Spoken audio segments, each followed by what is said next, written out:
केशरी रंग शोभे, दुजा पांढरा पाहता चित्त लोभे.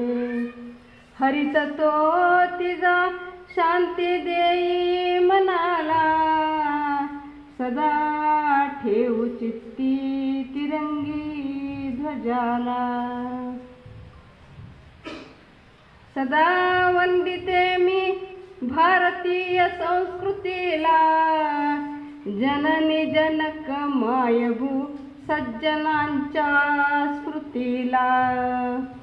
सदैव सोबती मज अध्यात्म शांत छाया, दया क्षमा शांती ज्ञान हृदयी वसाया. सदाचार परोपकार सत्यात याया, कृपादान मागते मी तुझ देवराया. उत्पत्ती स्थिती लयाचे भान से जयाला, प्रभा पूजिते संत चरण रजाला. निरपेक्ष बुद्धी दे मज पामराला, अखंड रामकृष्ण वदनी वदाया.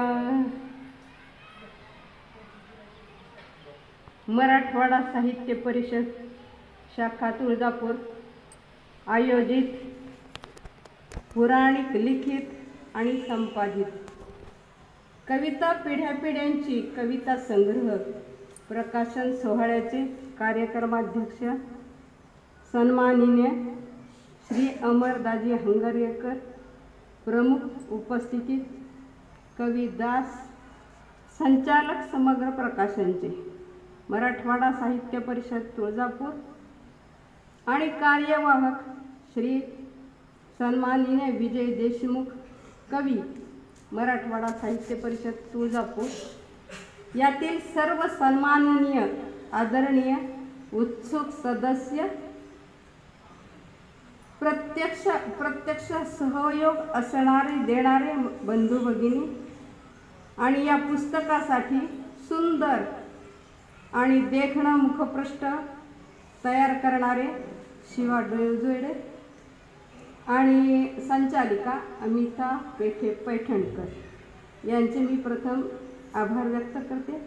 प्रकाशन सोहळा ज्यांच्या आगमनाने होत आहे असे आदरणीय सन्माननीय साहित्यातील सूक्ष्म व गाढे अभ्यासक, लेखक, सुप्रसिद्ध हस्तरेषातज्ञ, महाराष्ट्र साहित्य परिषद शाखा देहूगावचे अध्यक्ष दत्तात्रय अत्रे यांचे प्रथम मी ऋण व्यक्त करते. व्यासपीठावर उपस्थित मान्यवर, त्यांच्या पत्नी सौ सुलोचना अत्रे आणि अत्रे परिवार, दीपा काळे या शिक्षिका आहेत, त्यांचाही मी आभार व्यक्त करते आणि त्यांनाही उपस्थित झाल्यामुळं विशेष धन्यवाद. उपस्थित असलेले सर्व शुभेच्छुक, सदिच्छुक आणि वेळोवेळी सहभाग देणारे सर्व माझे बंधू भगिनी, तुळजापूर माझंच आहे, तुळजापूरचे सर्व नगरवासी माझेच आहेत. ज्यांच्या पोषणावर मी इथंपर्यंत आले, तो प्रवास मी कसा केला हे किती सांगू आणि किती नाही मला सुचत नाही. मला माझं मनोगत व्यक्त करताना काय सांगू आणि किती सांगू हे कळतच नाही. पण असं झालंय खरं, वेळेचं भान राखण्याचा प्रयत्न करते मी. सांगायचं तर हे सर्व धन जे मी आज तुमच्यासमोर घेऊन आले, मी इथंपर्यंत कसं पोचले आणि हा सोहळ्याचा आनंद घेते आहे हे मलाच कळत नाही. माहेर सोडून सासरी आले, एकत्र कुटुंब पद्धती, आनंदी आनंद. माझ्या आजी सासूबाई आदरणीय कैलासवासी श्रीमती अनुसुया तारापूरकर, कवी, त्यांचं कवित्व स्वरातीत करणाऱ्या माझ्या सासूबाई आदरणीय कैलासवासी शकुंतला सखाराम पाठक, विशेष त्यांची ओळख म्हणजे नारदीय कीर्तनकार होत्या, त्या आपणा सर्वांना ज्ञात आहेत. त्यांचं कवित्व विखुरलेलं आहे. त्याचा उपयोग होत आहे, ते कीर्तनाच्या माध्यमातून ते घेतलं जाते. पण याच त्या आहेत हे मला सांगावंसं खूप दिवसापासून वाटत होतं. त्या असतानाही मला वाटायचं की आपण करावं. मी त्यांना म्हणायची, खूप कवित्व सुंदर, जाणीवपूर्वक केलेलं, सभोवतालचं वातावरण कसं आहे, आपण कसं राहिलं पाहिजे, त्याच्यासाठी प्रबोधनात्मक काव्य करणाऱ्या त्या माझ्या सासूबाई आणि आजी सासूबाई. त्यांना पुष्कळ वेळा मी म्हणायची की तुम्ही द्या. आणि विशेष म्हणजे कैलासवासी आदरणीय त्यांना मी विनम्र अभिवादन करते की ज्यांनी या मराठवाडा साहित्य परिषदेची सुरुवात केली, ते कबप्रयाग, त्यांनी खूप विनवलं त्यांना. पण का कोण जाणे, त्यांचा विश्वास बसत नव्हता. दिलं नाही त्यांनी ते काव्य. आणि याच्यामध्ये विशेष म्हणजे एक लक्षात ठेवा की मी एक पुराणिक आहे, त्यामुळे माझं पुराण संपणार नाही, तरी पण वेळेचं बंधन पाळण्याचा मी प्रयत्न करते. आमच्या आजी सासूबाई फक्त पहिली शिकलेल्या, सासूबाई 4थी शिकलेल्या. पण पेपर वाचन, आत्ताचा पेपर आला ना तर त्या म्हणायची की पहिल्यांदा मला पोथी वाचायची, ती त्यांची पोथी वाचली.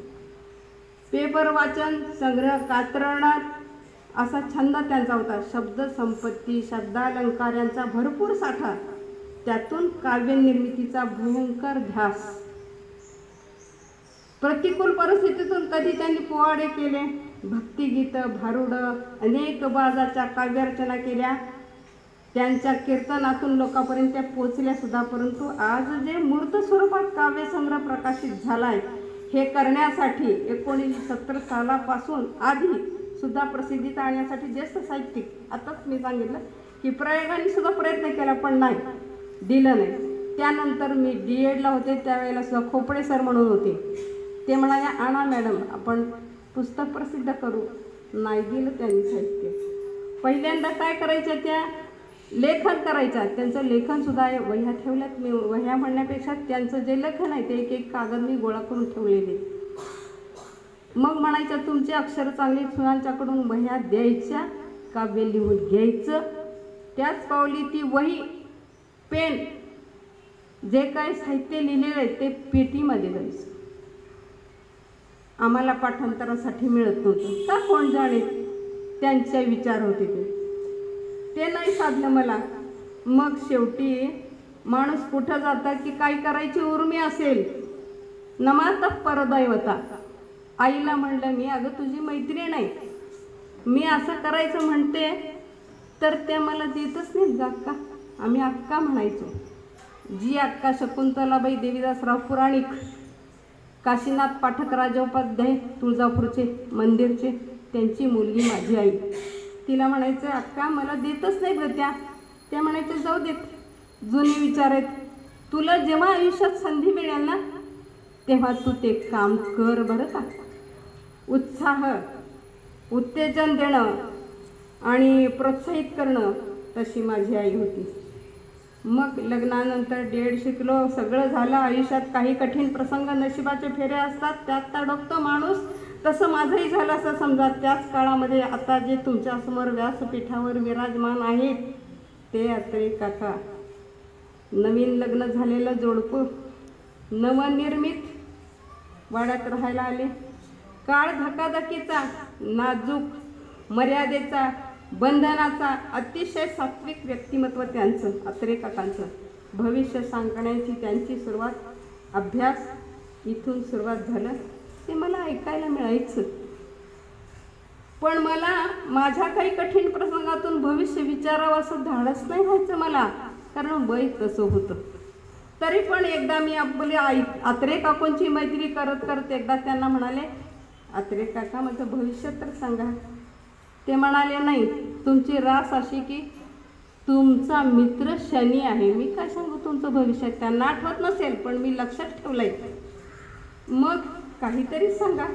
ते म्हणाले, तुमच्या पत्रिकेमध्ये, तुमच्या भविष्यामध्ये बघा, तुम्ही सगळेच ऐकतायत, तुम्ही रसिक आहात, मला खूप आनंद होतो या गोष्टीसाठी.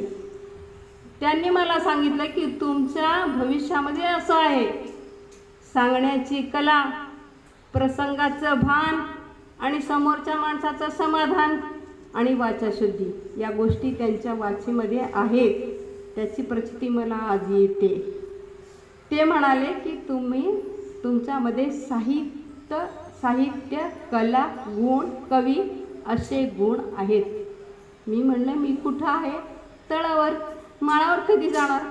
मला आश्चर्यच वाटलं. पण ठीक आहे म्हणलं. तिसरीपासून कवितेत बोलायची सवय, नकला करायची, शिक्षिका व्हायचं, हातात छडी घ्यायची, करायची सवय होती. पण तेव्हापासून पुन्हा मनाला प्रोत्साहन मिळालं. कविता करत गेले. नंतर बराच खंड, बरेच अडथळे पार करून प्रसंग येईल तसा बरा वाईट स्पर्धेचा, निर्णयाचा, सुरक्षिततेचा विचार करायचा. विचार गडबडले. कोणाला सांगायचं? नाही सांगायचं. आयुष्यामध्ये प्रपंच करत असताना तुम्ही माझ्यापेक्षा सगळे हुशार आहात. पण गडबडून न जाता संयम राखून स्वतःजवळ ठेवून त्यातच निर्णय घ्यायचा. आपण आपल्या प्रार्थनाला बदलू शकत नाही, पण प्रयत्न करून आपण त्या प्रार्थनाचा उपभोग तरी घेऊ शकतो. जन्म आणि मृत्यूमध्ये जे रणांगण आहे ते पार करण्यासाठी आपल्याला आशीर्वादाचा भरपूर हात मिळालेला असतो. आणि अशांचा सहवास, अशांची जोड मिळाली, असे लोक सहवासाला होते. अशाही कठीण परिस्थितीत पुष्कळ सत्यांना आमच्यासाठी सोसावं लागलं.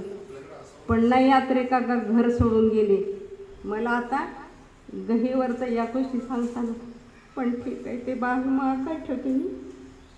पण एवढंच की संयम ठेवायचा, जिद्द ठेवली, त्यांचं एक भविष्य हाताशी धरलं की हे भविष्य आहे तर ठीक आहे. सरळ मार्गाने चालायचं, नाही जमलं तर वही पेन हातात घ्यायचा, पेन सांगायचा आणि वही ऐकायची. असं आयुष्य. पेन बोलायचा आणि वही ऐकायची असं सुरू केलं आणि कविता लिहायला सुरुवात केली. प्रत्येक कविता, त्याचा वार, वेळ, याचं टिप्पण जवळजवळ माझ्याकडे आहेच. आणि असावंच. कविता विविध विषयावर, प्रसंगावर शांत मन व्हायचं. कविता लिहिल्यानंतर कोणाला सांगायचं नाही. प्रसंग पार करत असताना फक्त मतं आजमावायचे आणि जे आपल्याला चांगलं वाटतं सरळ मार्गाचं ते अंगीकारायचं. हे आमच्या आई वडिलांची पुण्य आहे. त्यात हेच नाही. शांत मन व्हायचं. ठाम ठरवलं की पुस्तक होईलच. कारण समोर या गुणी माणसाचं चरित्र ठेवायचं. आत्ता इतक्यातच मी ते पुस्तक उघडलं आणि मला खरंच गहिवरलं. का कोण जाणे माझ्या हातात तेच पान पडलं. परमेश्वराला माहीत. आजी सासूबाई यांच्या कविता पण असाव्यात असं मला वाटलं. एक दिवस मी मुलाजवळ बोलले तर तो म्हणाला, बघू आई. आणि विशेष म्हणजे दैवच असं चांगलं म्हणावं की वाईट म्हणावं हेच कळत नाही मला. पण माझा मुलगा ज्यांच्या सहवासात राहतोय ना, खरोखरच त्याचं सुदैव आणि माझं भाग्य की ती माणसं इतकी जिव्हाळ्याची आहेत, इतके गुणी आहेत की कुठलीही गोष्ट करत असताना त्याला प्रोत्साहित करतात. आता मला नावं इथं नमूद करता येणार नाहीत, पण ज्या लोकांच्या मध्ये तो वावरतो इतके गुणी आणि सद्गुणी आणि रक्त लोक त्याच्या सहवासात आहेत. सुदैव माझं. मग असंच म्हटल्यानंतर त्यांनी एक दिवस दासला बोलून दाखवलं. मला माहीत नाही, मराठवाडा साहित्य परिषद, आम्ही खुराड्यातले कोंबडे, नोकरी करायची आणि घरी यायचं, काहीच माहीत नाही आम्हाला. पण त्याला माहीत झाली की दास आणि मराठवाडा साहित्य परिषद अस्तित्वात आहे. असं बोलता बोलता दासला बोलून दाखवलं की ठीक आहे. दास म्हणे ठीक आहे, करा जमा. बोलले खूप मोठ्या तोंडाने, पण आजी सासूबाईचं एकही वही कागद माझ्याजवळ नाही. खूप प्रयत्न केला शोधण्याचं, नाही मिळालं. सगळं धन आपण घेऊ शकतो बरं का, परंतु हे धन घेण्यासाठी ज्याच्या नशिबात आहे ते घेते.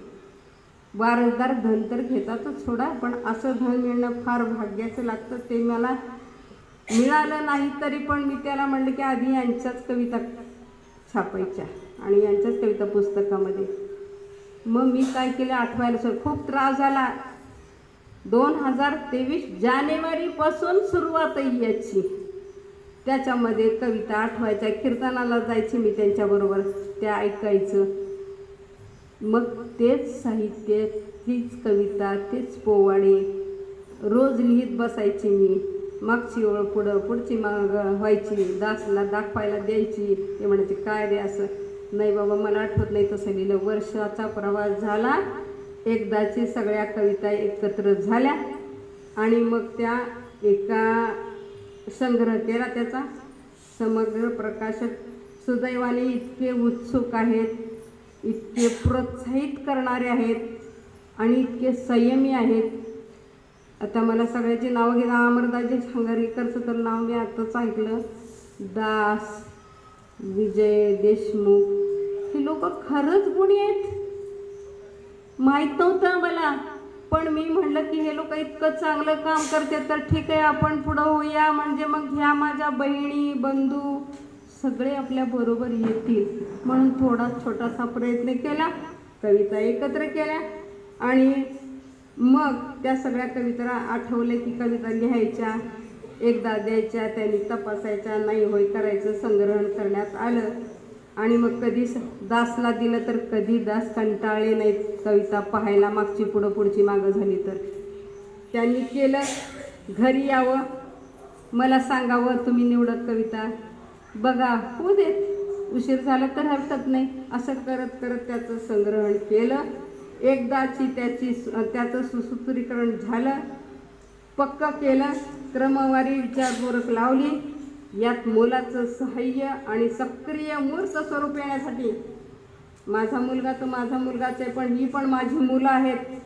दास पाटील विशेष म्हणजे उत्कृष्ट कवी आणि गझलकार, तेच सांगू शकतात, मार्गदर्शन आपल्याला करू शकतात. त्याच्यानंतर त्यांची वाडा एक कविता इतकी सुंदर आहे की मी जॉईंट फॅमिलीमध्ये राहत होते, त्यातलं सगळं त्याच्यामध्ये आहे, पण मला मिळू शकली नाही ती कविता. कालपासून मागते ते याच धानगीत आहेत. त्याच्यानंतर विजय देशमुख, हे पण काय करतात ते शायरी वगैरे गझल, त्यांची एक कविता आहे मी तुम्हाला दाखवते आणि अतिशय आत्ताच्या वातावरणाला समर्पक आहे. वृद्धाश्रमात पुढतो हा टाळ भंगलेला, वृद्धाश्रमात पुढतो हा टाळ भंगलेला, सध्या वारी चालू आहे, वारीत पुत्र पाहुणे विठ्ठल निघून गेला. कळलं तुम्हाला सगळ्यांना? वारीत पुत्र पाहुणे विठ्ठल निघून गेला. का हो निघून गेला ते तुम्हाला सगळ्यांना ज्ञात आहे, पण हे नको आहे. याच्यासाठी प्रबोधन होणं अत्यंत गरजेचं आहे. आणि या मी त्यांच्याबरोबर म्हणण्यापेक्षा ते माझ्याबरोबर आहेत आणि मी त्यांच्याबरोबर आहेत, असंच तुम्ही बंधू भगिनींनी आमच्यासोबत यावं आणि हे कार्य दूर दूरवर न्यावं. या दोघांचं कसलंही साहित्य प्रकाशित झालेलं नाही, पण प्रचार झालेला आहे, तर त्यांचीही पुस्तकं तयार व्हावीत. आणि विशेष म्हणजे नवनिर्मित योग माझा म्हणा, ही मला ज्यांची आवड आहे, एका गरीब कुटुंबात राहणारे देवीदास सौदागर, बघा देवीदास कवी, देवीदासच त्या साहित्यातले, देवीदास सौदागर यांना आत्ताच उसवण कादंबरीला राष्ट्रीय पुरस्कार मिळाला. काय माझं भाग्य नाही.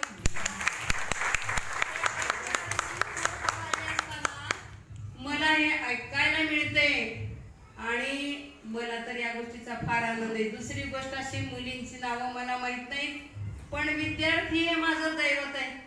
त्यांचा सुद्धा पुरस्कार हे लोक देतात. सहजच बोलता बोलता मी म्हणलं त्यांना, आता बाकीच्या गोष्टी मागे ठेवते, मी म्हणाले देशमुख पाटील करायला पाहिजे असे लोकांनी. पण ते काय म्हणाले माहितीये का, मी या सगळ्या गोष्टी थोडे कंसात ठेवते, कारण बोलणं बरोबर नाही, ज्याला आवडतं ते करतं. तर मी त्यांना म्हणाले की असं काय त्या लोकांनी करायला पाहिजे. या नदीमध्ये सगळ्यांनीच आपलं सहकार्य, स्वच्छता करण्याचं काम केलं पाहिजे. पण नाही, ते काय म्हणाले, अहो काकू, वारसदारी फक्त धनाचीच असते का? नाही, आपण साहित्याचे त्यांचे वारसदार आहोत. किती मोठ्या मनाचं बोलणं आहे सांगा मला. त्यांनी मला मार्गदर्शन केलं. मला खरंच वाटलं की जे जे भेटे भूत ते ते मानिचे भगवंत. त्यांच्याकडून मी शिकले की बरोबर आहे, खरंच आहे. मी करते, मी माझ्याच घरच्या लोकांचं केलं, पण मी त्यांच्याबरोबर असंच केलं पाहिजे. विद्यार्थ्यांना उत्तेजन देण्यासाठी प्रोत्साहित करतात, त्यांचा सत्कार करतात. असा त्रिवेणी संगमाचा कुंभमेळा म्हणायला हरकत नाही आज, होय की नाही? आणि त्यासाठी तुम्ही या पर्वणीला सगळेजण आलात, मग तर मला खूपच आनंद आहे. तर हे साहित्य प्रकाशित होण्यासाठी या लोकांनी मराठवाडा साहित्य परिषद आणि प्रत्यक्ष मी नावच घेऊ शकत नाही, इथं बसलेले सगळेजण जसं सेतू बांधला ना, तसं सगळ्यांचंच मला सहकार्य आहे. कोणी समोर दिसत असतील, कोणी नसतील, पण त्या सगळ्यांचं सहकार्य मला लाभलं. म्हणून हा साहित्याचा प्रवास मी अक्षरापासून अक्षर आली पळत पळत, त्याचे तयार झाले शब्द शोभतील अशा ठिकाणी बसले आणि त्याची कविता तयार झाली. कविता पानावर आली आणि पिढ्या पिढ्यांच्या कविता संग्रहामध्ये रुजली ती. त्या नदीचा प्रवास इतका दूरवर झाला, मला इतका आनंद वाटला. मी इतके दिवस सारखं म्हणत होते की मला त्या परिषदेमध्ये काहीतरी काम करायचे. कोणजाळे वडील स्वातंत्र्य सैनिक होते म्हणून माझ्यामध्ये ते रक्त आहे की माझं स्वतःच आहे मला कळतंय, पण माझं सासर आणि माहेर अतिशय पुण्यवान मार्गदर्शक, तो आधारवड मला लाभला. त्या आधारवडाच्या पारंब्यात धरून मी झोके घेत राहिले आणि स्थिर झाले. स्थिर झाल्यानंतर पारंब्याशी जसं झोका खेळतात ना, तसा झोका खेळते. ते भाग्य मला या लोकांच्या मुळे आज इथं उभं राहायला मिळालं. खरंच सांगू तुम्हाला, मी आता नोकरी सोडल्यापासून कधीही भाषण करत नाही. मला भीती वाटत होती की मी आज बोलू शकते की नाही, पण आज एवढी शक्ती आली की एवढे सगळे लोक माझे आहेत का हो, याच्याही पेक्षा जास्त संख्येने. आता मग अशी अमरदासजी सांगरकर कोणी प्रस्तावित केलं माझ्या लक्षात नाही, पण ते म्हणाले की आता तर खूपच दिसणार नाही, आपल्या तुळजापुरात जागा नाही पुरली पाहिजे, एवढं मराठवाडा साहित्य परिषदेमध्ये सहभागी होणारे लोक येतील. हे अगदी निश्चितच आहे. आपल्याकडं मीच नाही, यापूर्वी तुम्हाला आठवण करून देते, सुलोचना कोठेकर, वासंती देशमुख, कब प्रयाग, प्रत्यक्ष खूप हिरे आपल्या तुळजापूरमध्ये आहेत, जे बोलतात ही करतात ही, पण त्यांना उजेडात आणण्यासाठी, प्रकाशित करण्यासाठी जी मराठवाडा साहित्य परिषद स्वतःचे कष्ट घेते, त्यात भाग घेते, आम्हाला प्रोत्साहित करते, त्या सगळ्यांना धन्यवाद. जे मराठवाडा साहित्य परिषदेचे सर्व सदस्य, उत्सुक, प्रोत्साहित करणारे, उत्तेजन देणारे, या सर्वांना धन्यवाद. दुसरी गोष्ट असली की मला ज्या लोकांनी माझा पूर्ण प्रवासच पाहिला, ते लोक आज इथं उपस्थित आहेत, खरंच मी धन्य झाले. आणि माझं जे प्रस्तावना, मी नुसतं पुस्तक लिहायचं म्हणलं, यात्रेका का म्हणाले मी प्रस्तावना देणार, बापरे, मी म्हणलं मी काम करते इतकं चांगलंय का? नाही, त्यांनी देतो म्हणल्यावर, अहो मला सांगा की 100 वेळा त्यांच्या घराला हेलपाटे घालावे लागतात की मला माझ्या पुस्तकात काहीतरी लिहा, मला काहीतरी सांगा, पण या लोकांनी मी म्हणल्यावर प्रकाशक सुद्धा शोधून देतो म्हणाले मला. पण मी म्हणलं आपल्याकडे तुळजापुरामध्ये मिळाले का मला दास पाटील, हरकत नाही म्हणाले. आणि त्यांनी मला प्रस्तावना, तर तुम्ही पाहिलं तर असं वाटेल की त्या प्रस्तावनेमध्ये अत्रे काका लिहितात की चित्रगुप्तानीच माझ्या नोंदवहीमध्ये नोंद केली, हेच मला कळत नाही. चित्रगुप्त रूपी नोंद झाली आहे माझ्या पूर्ण या प्रवासाची. याच्यासारखा भाग्याचा क्षण माझ्याकडे कुठे आलाय असं मला वाटत नाही. माझं भाग्य समजते. मी पुस्तक करण्याची इच्छा व्यक्त केल्याबरोबर एवढा प्रवास करून हे दास पाटील, विजय देशमुख, दाजी अंगारकर मला नसत बोलत नसले तरी ते म्हणायचे, रंगाकर रे तू पुढं चल, मी येतो. मी नसते एकटी करू शकले, या लोकांचं सहकार्य लाभलं म्हणून मी इथं आले. माझं काहीच नाही याच्यामध्ये, या लोकांचा वरदहस्त माझ्यावर आहे. हा श्रीकृष्ण आहे. यदा यदाई धर्मस्य ग्लानिर्भवति भारत अभ्युत्थानमधर्मस्य संभवानि युगे युगे. यांच्या माध्यमातून काही प्रबोधन करायचं असेल तर कुणाला तरी माध्यम करून परमेश्वर जन्माला येतो. तशी ही लोक आपल्याकडे आहेत. आणि दुसरी गोष्ट अशी की मी तुमचा वेळ घेत नाही, चित्रगुप्त रूपामध्ये नोंद केली. आणि अशा सद्गुणी लोकांच्या सहयोगातून नक्कीच चांगल्या गोष्टीच घडतात. आणि याही पुढं ते तुळजापूरला होते अत्रे काका, ते तुळजापूरचेच आहेत असं मला वाटतं. त्यांचं गाव सुद्धा संताचंच आहे. खरोखरच कसलाही अहंकार नसलेली माणसं ही इतकी पुढं गेली. ते आता काय विचार करावा आणि काय म्हणावं हे कळत नाही. पण तरी त्यांनी जे पुस्तक दिलं, मी 5-7 दिवसापूर्वी वेळ घेत नाही तुमचा, 5-7 दिवसापूर्वी इकडं आले. फिसरेकर म्हणून त्यांच्याबरोबर सहकारी होते. त्यांना बोलले मी अत्रे काका येणार आहेत म्हणून. तर ते म्हणाले हो अत्रे काका येणार आहेत. आणि कोण आणणार आहे त्यांना? मी म्हणलं त्यांना देवी आणणार आहे. कसं बोलणं आहे हो बाई म्हणले तुमचं? हो येणार आहेत ते. तर ते म्हणाले माझ्याकडं बघा कसं असतं बन. ते म्हणाले माझ्याकडे एक पुस्तक आले. मी म्हणलं अत्रे काकांनी मला कसं नाही दिलं? हे पुस्तक मला दिले आत्ता त्यांच्या सौनी. त्याच्यामध्ये पुस्तकाचं पान उलटलं की मला जे वाचायला मिळालं खरंच मला खूप वाईट वाटलं. त्यातलं एकच मी तुम्हाला ते डॉक्टरने सांगितलं. वडील अगदी असह्य झाले. मी लहान होतो सर, ते शेवटी माझे मामा बडोद्यास अधिकारी होते. त्यांनी पुढील उपचारासाठी बडोद्यास नेऊन दवाखान्यात औषधोपचार सुरू केले. सर्व शस्त्रक्रिया सर्व खर्च मामानी केला. परिस्थितीचा विचार करा कसे असते. पण त्यातूनही अशी कोळशाच्या खाणीमध्ये हिरे जन्माला येतात तसे अत्रे काका आहेत. त्यांचं पूर्ण कुटुंबच असं आहे. कसलाही अहंकार नाही. आणि तेच आज मला इथं माझं पुस्तकाचं प्रकाशन करण्यासाठी आणणारी सर्वजण ते पण भाग्यवान आहेत. खूप बोलायचं खूप पोटात आहे, पण थोडा संयम ठेवून याच्यामध्ये असलेले सहकारी सहयोग देणारे माझ्या श्रीकृष्ण मंदिरातल्या भजनी मंडळाच्या स्त्रिया ज्या अतिशय भाविक भक्ती करणाऱ्या आहेत त्या सगळ्या उपस्थित आहेत.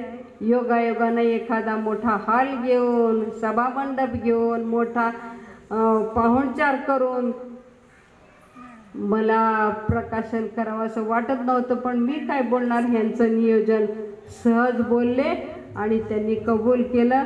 तुम्ही सगळे श्रीकृष्ण भक्त आहात. श्रीकृष्णाच्या रूपामध्ये तुम्हाला मी नमस्कार करते आणि सगळ्यांचे आभार व्यक्त करते. प्रत्यक्ष खूप बोलले, तुम्ही एवढं मनापासून ऐकून घेतलं, मी महत् भाग्य आहे. नाहीतर चुळझुळ करणारे लोक पुष्कळ असतात, तसं केलं नाही. म्हणजे तुम्हाला पटलं आणि मला भावलं. एवढं तुम्ही ऐकून घेतलं. तर यामध्ये जे अप्रत्यक्ष जे सहयोग देणारे आहेत, मराठवाडा साहित्य परिषदेचे विद्यार्थ्यांना धन्यवाद. आमचा देवीदास सौदागर यांनी असंच साहित्य लिहित राहावं. अत्रे काकांनी पण अशीच पुस्तकं आम्हाला देऊन आम्हाला अजून मार्गदर्शन करावं, उत्तेजित करावं आणि हे जे समाजात चाललंय त्याच्यामध्ये प्रबोधन करण्याचं सहाय्य करावं. माझ्यासाठी नाही, आणखी आमच्या तुळजापूरमध्ये जे कोणी कलाकार साहित्यिक असतील त्यांच्यासाठी नेहमीच आम्हाला अत्रे काकांनी अशाच पद्धतीचं सहकार्य आणि सहयोग द्यावा.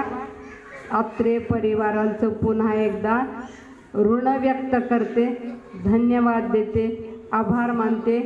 तुम्ही माझ्या बंधू भगिनी इथं उपस्थित झालात.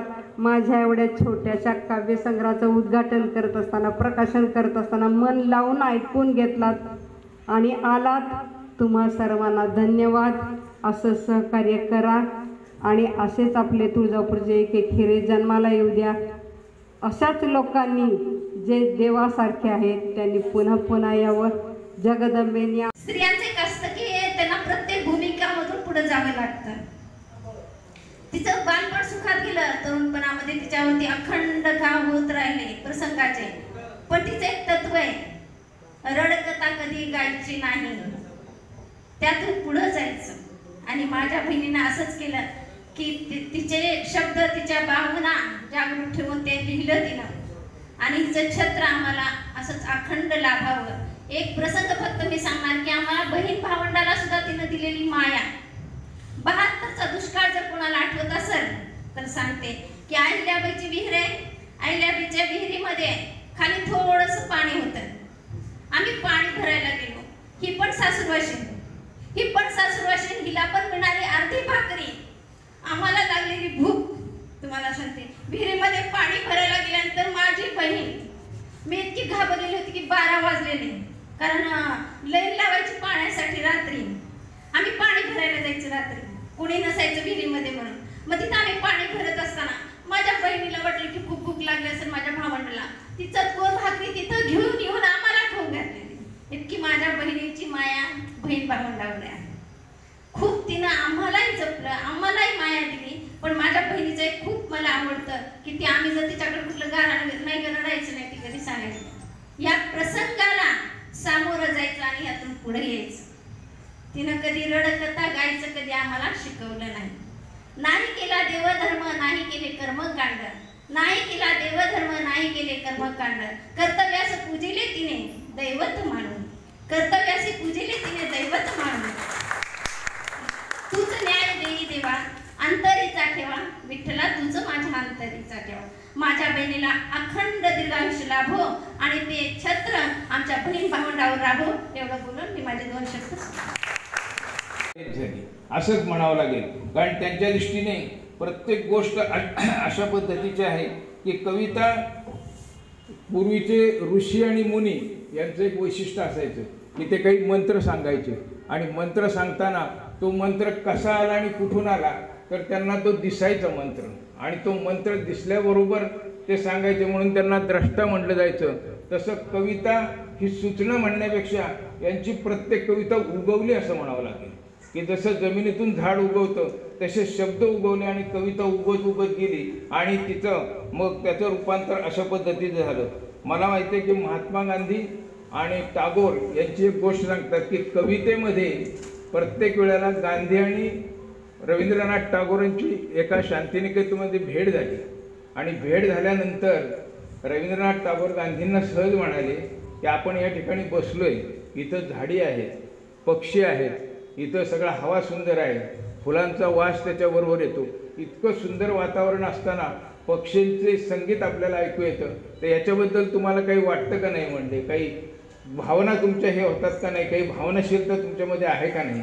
तर गांधी थोडे विचारात पडले आणि गांधींनी म्हणले की भावना आहे, पण मी एक चिंता करतो की हे पक्षी उडून गेल्यानंतर आता हे सगळं चाललेलं ठीक आहे, पण ह्यांना अन्न दाणा कोण देणार याची मला चिंता आहे. त्यामुळं भौतिक समस्या आणि भावनाशीलता ह्यांचा संगम ह्यांनी या कवितेमध्ये हे केलेला आहे. आणि हा संगम मला जास्तीत जास्त भावला तो म्हणजे सावली नावाची कविता असेल, आध्यात्मिक उंची घेणारी कविता असेल किंवा कुठलीही कविता असेल, तर तो संबंध मला अत्यंत चांगल्या पद्धतीने वाटला असं गांधींनी म्हटलं. त्या प्रत्येक कवितेमध्ये विपरीतपणा, विरोधी भास कसा दाखवावा या कवितेतून आपणाला दिसतं. या कविता ज्या आहेत राणी मंजुषा, नंतर जयश्री, नंतर रंगराज आणि ह्या सगळ्यांच्या कवितांचं एकत्रीकरण यांनी केलेलं आहे. आणि हे एकत्रीकरण निश्चितच पुढे नेणार आहे. या कवितेतल्या शब्दांची कैलास उंची थक्क करणारी आहे.